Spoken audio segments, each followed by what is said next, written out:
Le Centre européen des consommateurs Luxembourg a été fondé en 1991 à l'initiative de la Commission européenne au Luxembourg, à l'époque sous le nom d'Euroguichet.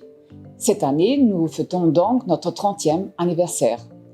Notre centre fait partie d'un réseau de 29 centres européens des consommateurs dans l'Union européenne, ainsi qu'en Islande et en Norvège. Nous sommes soutenus financièrement par la Commission européenne, les ministères luxembourgeois de la protection des consommateurs et l'UEC. Les consommateurs peuvent utiliser nos services gratuitement. Une tâche importante du CEC Luxembourg consiste à informer les consommateurs du Luxembourg, mais aussi d'autres pays de l'Union européenne de leurs droits en tant que consommateurs dans l'Union européenne. Par exemple, nous informons sur les droits des consommateurs en tant que voyageurs aériens ou ferroviaires, sur les droits liés au commerce électronique et sur les droits en matière de voyage. En ce qui concerne les finances, nous informons également les consommateurs de leurs droits lors de la conclusion d'un contrat de crédit à la consommation où nous les conseillons si le règlement du contrat de crédit s'avère difficile. En plus de cette activité d'information, nous apportons également une aide concrète aux consommateurs pour résoudre leurs litiges avec une entreprise située dans un pays autre que leur pays de résidence.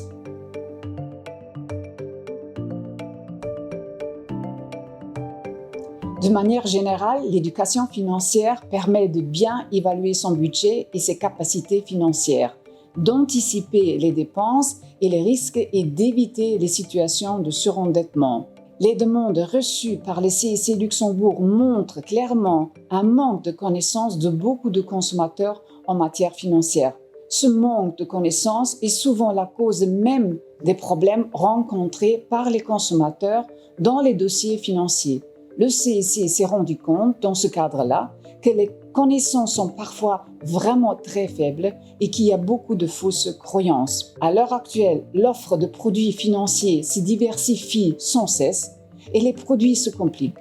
Une réelle information financière est donc encore plus importante que par le passé. Il y a de plus en plus de sollicitations commerciales financières venant d'autres pays que les pays de résidence du consommateur, où il est de plus en plus simple d'aller à l'étranger chercher un produit financier. Or, les pratiques peuvent être différentes à l'étranger et il est donc important que le consommateur soit bien informé. Enfin, les incitations à la consommation touchent un public de plus en plus jeune. Il est donc important d'éduquer également les jeunes en matière financière et de ne pas les laisser se former uniquement par l'expérience. Les initiatives en matière d'éducation financière devraient s'axer autour de plusieurs pôles.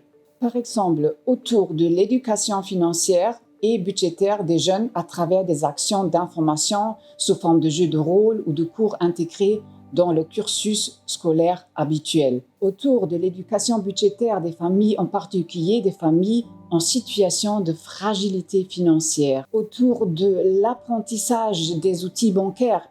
Être un consommateur informé et averti permet de prendre de meilleures décisions, mais aussi, par exemple, d'éviter les arnaques financières. Et finalement, une initiative dans le domaine de l'éducation financière serait de donner à tous les publics les clés de compréhension des débats économiques. Il s'agit de favoriser la transmission de connaissances sur le fonctionnement et le financement de l'économie auprès du grand public en vulgarisant les notions de base. Ce domaine reste encore aujourd'hui trop complexe et opaque pour la plupart des consommateurs.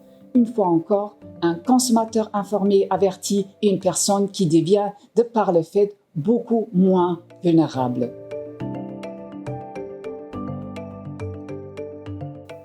Mon souhait serait que l'éducation financière des enfants commence déjà très tôt à la maison par les parents. Elle pourrait ensuite être complétée par les enseignants à l'école, puis progressivement par les institutions de notre société qui se fixent comme objectif l'éducation financière.